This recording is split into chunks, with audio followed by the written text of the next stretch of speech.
sitting across from my therapist and being asked what the common failure in all of my relationships happened to be. And I remember wanting to say the type of men that I went for. I knew what the right answer was.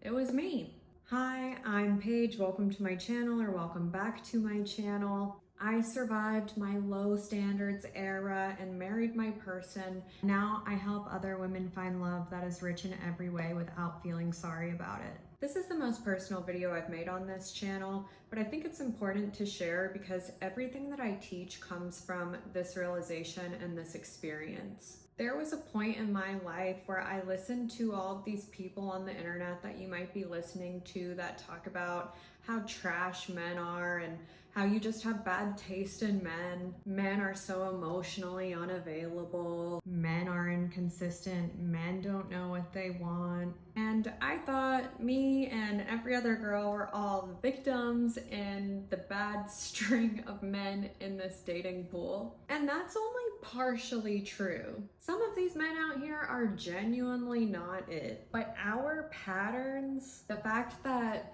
I kept finding myself in the same situation with a man with a different font that was the same person. That is not about them. That was about me. It didn't matter if I was dating a millionaire or some broke dude. If they had the same characteristics when we got down to brass tacks, that's not about them. That's about me. And the day that I actually sat with that truth and got uncomfortable and thought about what led to that and what that meant was the day I could actually do something about it. And I want to talk you through what that realization actually looked like. Not like a cleaned up version of it, but what that actually looks like. I realized that I was attracted to potential, but I wasn't dating people for where they were at right now.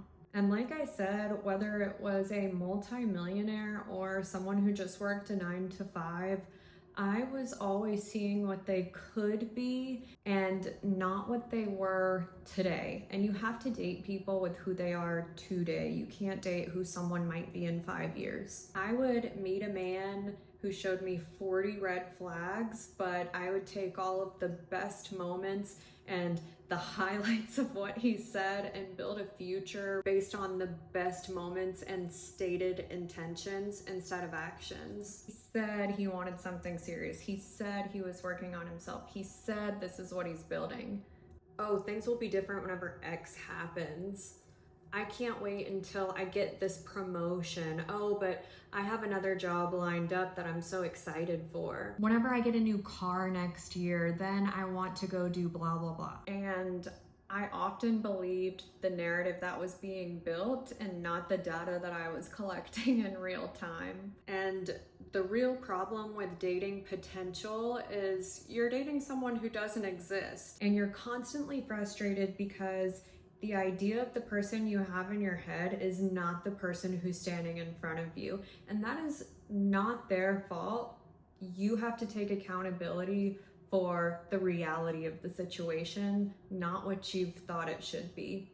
When I stopped dating potential and started dating what was actually in front of me, I eliminated so many prospects so quickly. And that might feel harsh at first, but you're really respecting them and respecting yourself by not wasting their time and not wasting your time on someone who is just not right for you. This one took me a long time to admit, but I was using relationships to feel chosen. Of course, I wanted love, but at the end of the day, I wanted to be chosen. A lot of the people I went after had many options, and I wanted to be the one who was picked. It was almost like I wanted a trophy.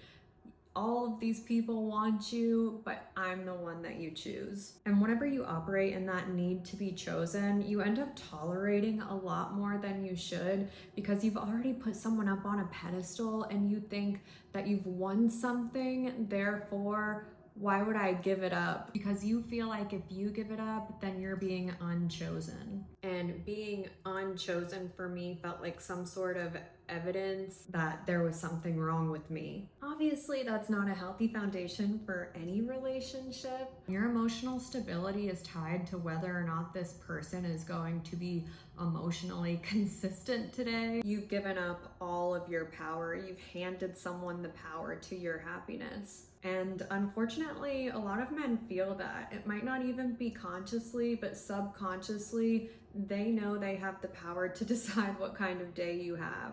And some of them will use that whether it's intentional or not. Part of the work that I had to do was disconnecting my self-worth from being chosen by any specific person, whether that's your parents, a family member, your partner, your friends. You have to know who you are, whether they approve or not. I had to become someone who would walk away from anything that wasn't right for me, whether it broke my heart or not, because whether they chose me or not, I still needed to feel whole with myself. I'm not gonna say that that didn't take time and energy and a lot of heartbreak, but I do think it is one of the most important things I ever did. Another thing that I realized is that my standards were stated but not lived. This is no hate whatsoever to the wizard Liz, but I think that's something that we might be seeing in that situation. Just a disclaimer, I do know Landon in real life, or I did know Landon in real life many years ago. We lived in the same building, but we're not BFFs or anything like that. I wish the best for their child. I know nothing about their relationship, but I do think it's one of those things we see. She's now kind of saying all the red flags that happened, and she speaks about standards a lot. I used to do the same thing. My standards were stated, not lived. I even genuinely believed I had high standards, but in retrospect, I was negotiating my standards. I said I had the standard of consistency, but they would show up differently for me every day, and I would put up with it. I said that my standard was clarity, but they made me feel confused, and I just kept repeating, please tell me what's going on. And the truth is, you cannot claim high standards and then waver after you've been in a relationship for a while. Standards that disappear under pressure are not standards, they're just words. They're empty threats at that point. They're just preferences. And preferences are completely optional. I was engaged previously, and that person brought so much confusion and empty promises into my life, and I would think about walking away from it because it wasn't right for me. I would talk about walking away from it because it wasn't right for me. I would threaten walking away from it because it wasn't right for me. And the moment I actually did walk away from it because it wasn't right for me, those standards became real, and I got to start breaking down what led to me lowering my standards and turning them into preferences, so I knew how to never do that again. Honestly, I was afraid of being alone. I'll be super honest. I was afraid that if I actually held up to my standards, I would never find someone who met them. And I actually had partners who would tell me that. You want a Prince Charming, that's not reality. That doesn't actually exist. I think a lot of people end up thinking that the pool of people that they have access to is so small that they can't afford to be selective, but that's not true. That fear made me compress myself into situations where I was dating people who were just truly not even on my level. And that was a good thing for me to learn, because there I learned I would rather be alone than with the wrong person. Being alone is not the worst thing. The worst thing is being in the wrong relationship with someone who drains you mentally, emotionally, physically, financially, and being with someone who slowly convinces you that you're not who you know you are. And whenever you get comfortable with the idea of being alone, the neediness subsides. And when your neediness is lifted, it changes the way you move through the world.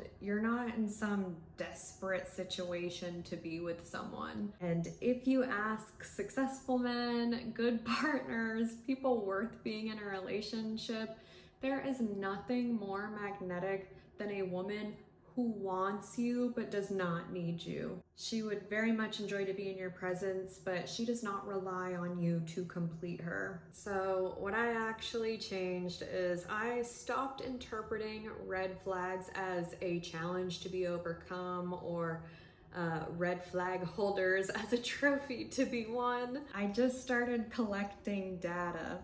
It's okay if we're not right for each other. Hopefully we learned something. I started paying attention to how my partners made me feel. If someone makes you feel more like yourself, then that's a good partner. If they make you feel less like yourself or like you're having to strip your identity away to be with them, that is not your person. I stopped making excuses for inconsistent behavior. Period. I got very honest about what I was tolerating and, more importantly, why I was tolerating those things. If you don't know what and why, you can't get to the root of it and change it. And finally, I started building a life I loved outside of a relationship. I got happy with my full self before I approached a relationship, so I could bring my full self to a relationship and not depend on anyone to complete me. You can love someone, but be okay with or without them. I really think that good relationships start with being more self-aware, because you can't blame everyone else for your bad relationship streak or the bad partners you have. If you become self-aware, you can decide what you aren't going to put up with. Everything else follows. If you liked this video, please give it a like, hit the subscribe button. If you'd like to check out my other videos, this is a good one to start on. I'll see you in the next one.